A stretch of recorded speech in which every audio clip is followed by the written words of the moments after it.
8h moins le quart, 2 jours après la cantonale partielle de Brignoles qui a vu le FN faire quasiment le double du score de l'UMP, Thomas Soto, vous recevez Jean-Paul Delevoye, président du Conseil économique, social et environnemental, pour l'interview Vérité d'Europe 1. Bonjour Jean-Paul Delevoye. Bonjour monsieur Soto. Vous êtes donc le président du Conseil économique et social, mais aussi maire UMP de Bapaume dans le Pas-de-Calais. En avril dernier, vous avez déclaré au quotidien Ouest France « Notre société est en train d'humilier de plus en plus de personnes, le bac plus 5 qui est payé au SMIC, le gars qui est viré à 40 ans sans alternative ».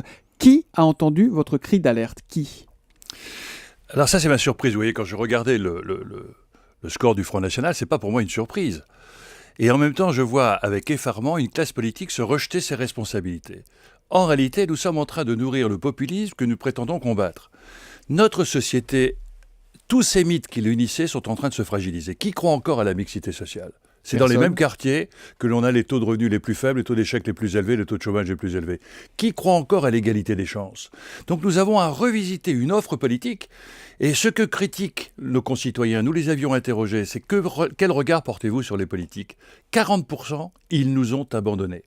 Et ils sont aujourd'hui en train de se comporter pour sauver leur place quand nous, on est en train d'être fragilisés. Or, quand on entend un discours moral, on défend les valeurs de la République que quand on a le ventre plein. Quand on a l'angoisse de l'huissier, quand on n'est pas sûr de payer les études de sa fille, on n'écoute pas de discours, on est dans la survie. Et dans la survie, ça veut dire que je vais travailler au black, ou je me laisse aller dans l'économie souterraine parce que je n'ai pas les moyens de subsistance, ou bien je me laisse aller dans des églises sectaires parce que j'ai besoin d'espérance. Le constat est criant de vérité, Jean-Paul Delevoye, mais qui l'a entendu chez les politiques, ce constat que vous faites ? Eh bien, je m'aperçois que les politiques sont tellement obnubilés par le court terme, par leur carrière, par leur stratégie de conquête de pouvoir, qu'aujourd'hui, ils ne voient pas l'hypocrisie que dénonce le concitoyen.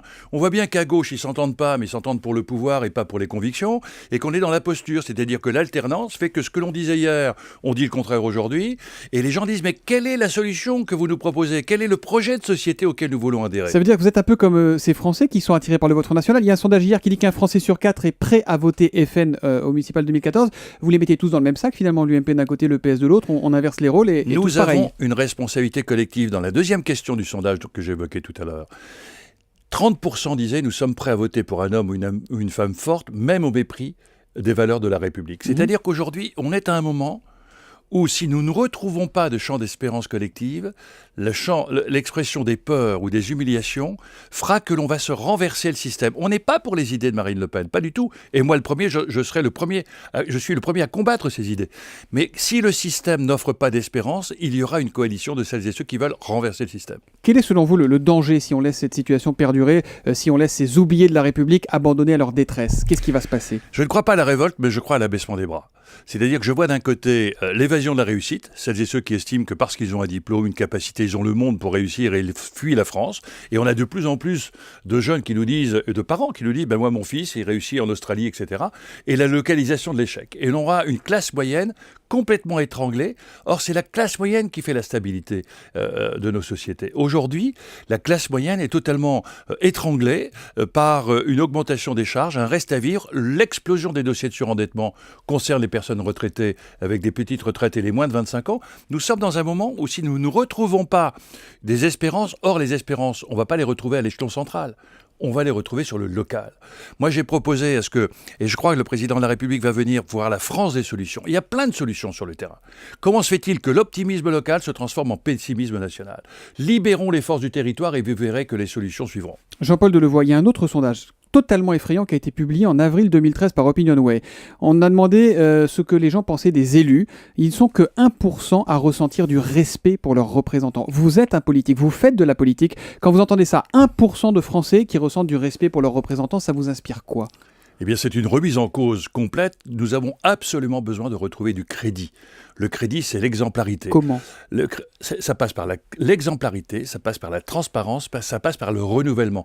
Qu'est-ce qui faisait la force de l'intégration des classes étrangères dans les années 60 ? C'était le syndicalisme et le politique. Grazuki, formidable intégration polonaise à la tête d'un sommet syndical.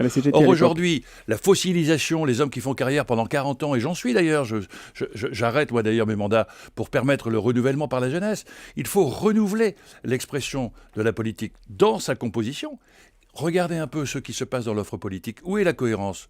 Marine Le Pen, un chef, un projet, une équipe de jeunes. Où est la division ? à gauche et à droite. Les gens se déchirent et les gens se disent mais où sont les idées? C'est un combat de chefs et c'est pas un combat d'idées. Nous avons besoin de retrouver le sens du débat démocratique, c'est le débat sur les idées et non pas sur les ambitions. Jean-Paul Delevoye, dernière question, vous n'avez pas l'impression de prêcher dans le vide? Mais même si... Moi, ce qui m'intéresse, c'est de prêcher selon mes convictions. Je ne suis pas sûr d'avoir raison. Mais si aujourd'hui on ne retrouve pas le sens de l'intérêt général, comment voulez-vous demander à vos citoyens d'être responsables quand les politiques se comportent en irresponsables? Or, en même temps, c'est un procès difficile parce que les politiques sur le terrain font des miracles. Je peux vous dire que sur le terrain, les maires réparent en permanence un tissu social qui se déchire. Ils font des miracles avec des bouts de ficelle, ce que font aussi l'ensemble des services publics. Donc nous avons besoin de retrouver cet élan et c'est la raison pour laquelle les forces du territoire, il faut les libérer. Demain même, nous rendons un rapport au CESE sur l'évolution de la démocratie et le désenchantement démocratique. Il y a un an que nous avions réfléchi sur ce sujet. Le CESE, Conseil économique, social et environnemental que vous présidez, Jean-Paul Delevoye. Merci d'être venu ce matin en direct sur Europe 1. Europe 1, il est 8h10.